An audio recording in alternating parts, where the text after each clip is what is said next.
अस्सलामुअलैकुम नाजरीन, आज हम बात करेंगे कि 25 जनवरी को आर या पार की कहानी क्या है, इसे एक फैसला कुन दिन क्यों कहा जा रहा है, army chief general Qamar Javed Bajwa ने क्या बड़ा फैसला किया है, पिछले कुछ दिनों के दौरान लंदन में क्या होता रहा, मियां नवाज शरीफ ने क्या नई और बड़ी सियासी चाल चली है, लंदन से इस्लामाबाद की गई एक कॉल की अंदरूनी कहानी क्या है, शहबाज शरीफ ने क्या हैरान कुन सरगर्मी रावलपिंडी में की है, वजीर आजम इमरान खान को 2 वज़रा ने क्या पैगाम पहुंचाया और इस पर वजीर आजम इमरान खान ने क्या फैसले किए।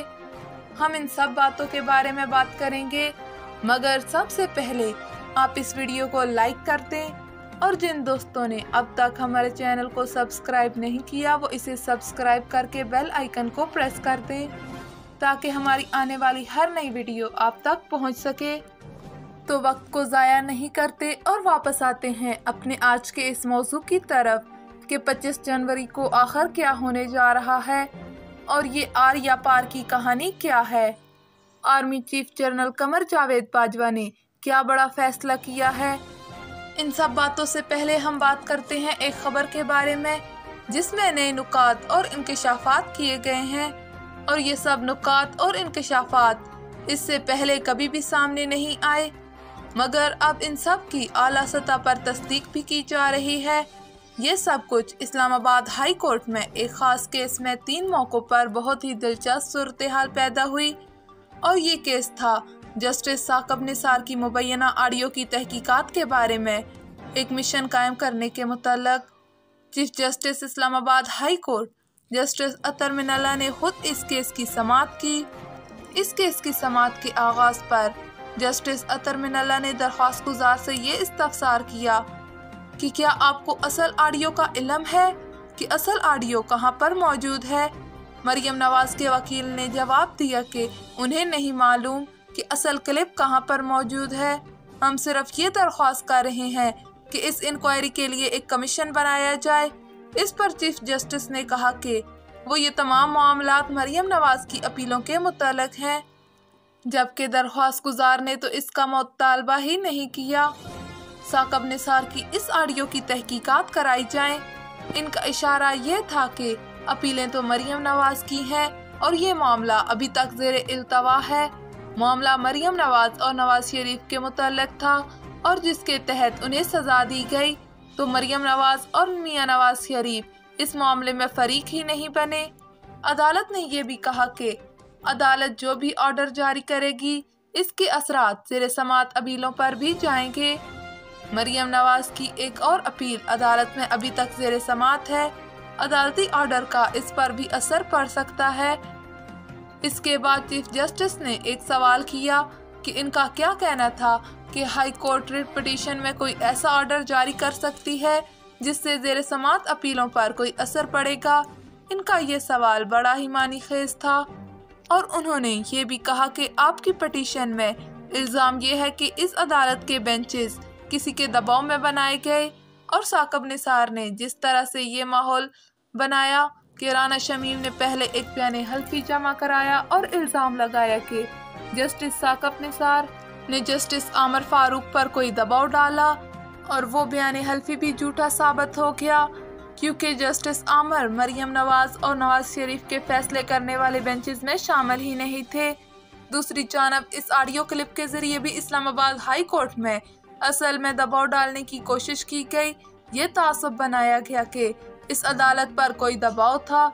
इसके बाद चीफ जस्टिस थोड़े से जज भी गए और उन्होंने दोबारा इस्तफसार किया कि आप बताएं कि क्या ये अदालत कंप्रोमाइज थी और ये जो बेंचेस थे क्या वो किसी के दबाव में आकर बनाए गए थे। इस बात का छोटा सा भी सबूत है आपके पास। और जब चीफ जस्टिस ने ये बात की तो इनका लहजा थोड़ा सा तल्ख था क्योंकि इनकी अदालत पर इल्ज़ाम लगाया गया था कि बेंचेस किसी के दबाव पर बने हैं और इन पर दबाव डाला जाता है। उन्होंने कहा कि इस मुतल्लिक अगर किसी के पास छोटा सा भी सबूत है तो वो सामने लाए। चीफ जस्टिस ने साथ ही ये भी कहा कि जब आप ये कहते हैं कि इंक्वायरी भी होनी चाहिए तो वो इस बेंच में शामिल तमाम जजेस की होगी। क्या हम किसी के बयानिए पर जजेस की इंक्वायरी शुरू कर दें? یہ بھی ان کی جانب سے دیے گئے معنی خیز ریمارکس تھے کہ صرف کسی کی خواہش پر اور کسی کے بیانیے پر ججوں سے انکوائری شروع کرنا کوئی مناسب عمل نہیں۔ اب یہاں سے صلاح الدین کے وکیل نے تھوڑا سا یو ٹرن لیا اور انہوں نے عدالت کے روبرو یہ کہا کہ میری پٹیشن میں اصل میں جو بنیادی استدعا ہے وہ جسٹس ثاقب نثار کی آڈیو کی انکوائری کی ہے۔ اس آڈیو کلپ میں یہ نہیں کہا گیا کہ وہ کس جج سے بات کر رہے ہیں، اور انہوں نے دوسرا جھوٹ یہ بولا کہ آڈیو کلپ کی فورینزک رپورٹ کے مطابق اس کلپ کو ایڈٹ نہیں کیا گیا۔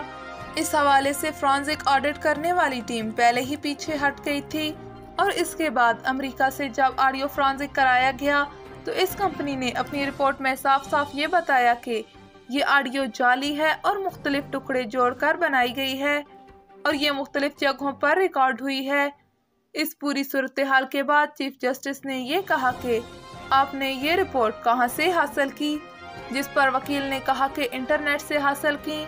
اس پر چیف جسٹس نے کہا کہ انٹرنیٹ پر اور بھی بہت سی چیزیں ہوتی ہیں، کیا ان سب چیزوں کو مصدقہ کہا جاتا ہے؟ آپ اٹارنی جنرل سے ہی فرانزک کمپنی کا نام معلوم کر لیں۔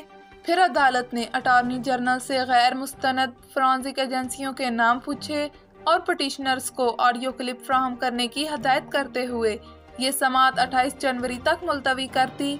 اب ہم واپس آتے ہیں اپنی موضوع کی طرف کہ 25 جنوری آریہ پار کی کہانی کیا ہے۔ یہ سب باتیں اس وقت کی گئیں جب نواز شریف اور اسٹیبلشمنٹ کی خفیہ ملاقاتوں کی خبریں گردش کر رہی ہیں۔ یہ بات اقتدار کی راہداریوں میں گردش کرتی دکھائی دے رہی ہے۔ مسلم لیگ کا ایک خاص حلقہ جو یہ بھی دعویٰ کرتا ہے کہ ان کے پاس اندر کی خبریں بھی موجود ہیں، انہوں نے اس حوالے سے بڑے بڑے دعوے کیے ہیں۔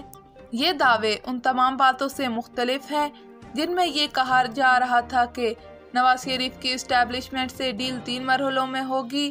پہلے مرحلے میں نواز شریف کے کچھ کیسز کم ہوں گے، دوسرے مرحلے میں وہ واپس آئیں گے اور کچھ دن جیل میں رہیں گے، اور تیسرے مرحلے میں ان کے تمام کیسز مستقل بنیادوں پر ختم کر دیے جائیں گے۔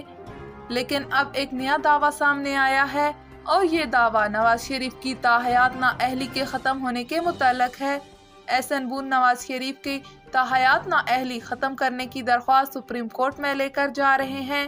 ان تمام معاملات میں ایک موڑ یہ بھی ہے کہ تحریک عدم اعتماد کے حوالے سے جو نمبرز پورے کرنے کے دعوے کیے جا رہے ہیں وہ اپنی جگہ مسلم لیگ کے قریبی حلقوں کی جانب سے اور پیپلز پارٹی کی جانب سے یہ تاثر دیا جا رہا ہے کہ اسٹیبلشمنٹ نے اس حوالے سے سگنل بھی دیے ہیں، جبکہ اسٹیبلشمنٹ کا کہنا ہے کہ سوال ہی پیدا نہیں ہوتا کہ اسٹیبلشمنٹ تحریک عدم اعتماد یا لانگ مارچ کی حمایت کرے۔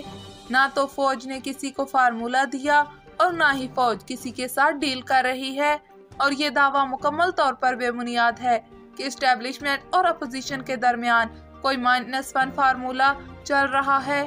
منی بجٹ منظور کراتے وقت اپوزیشن تحریک عدم اعتماد کے حوالے سے جو نمبرز پورے کرنے کے دعوے کر رہی ہے ان نمبرز کا استعمال کر کے منی بجٹ کو منظور ہونے سے روک سکتی تھی، مگر اپوزیشن کو وہاں پر شکست ہوئی۔ اس کا مطلب یہ ہے کہ اپوزیشن اب تک تحریک عدم اعتماد پر اتفاق رائے پیدا ہی نہیں کر پائی۔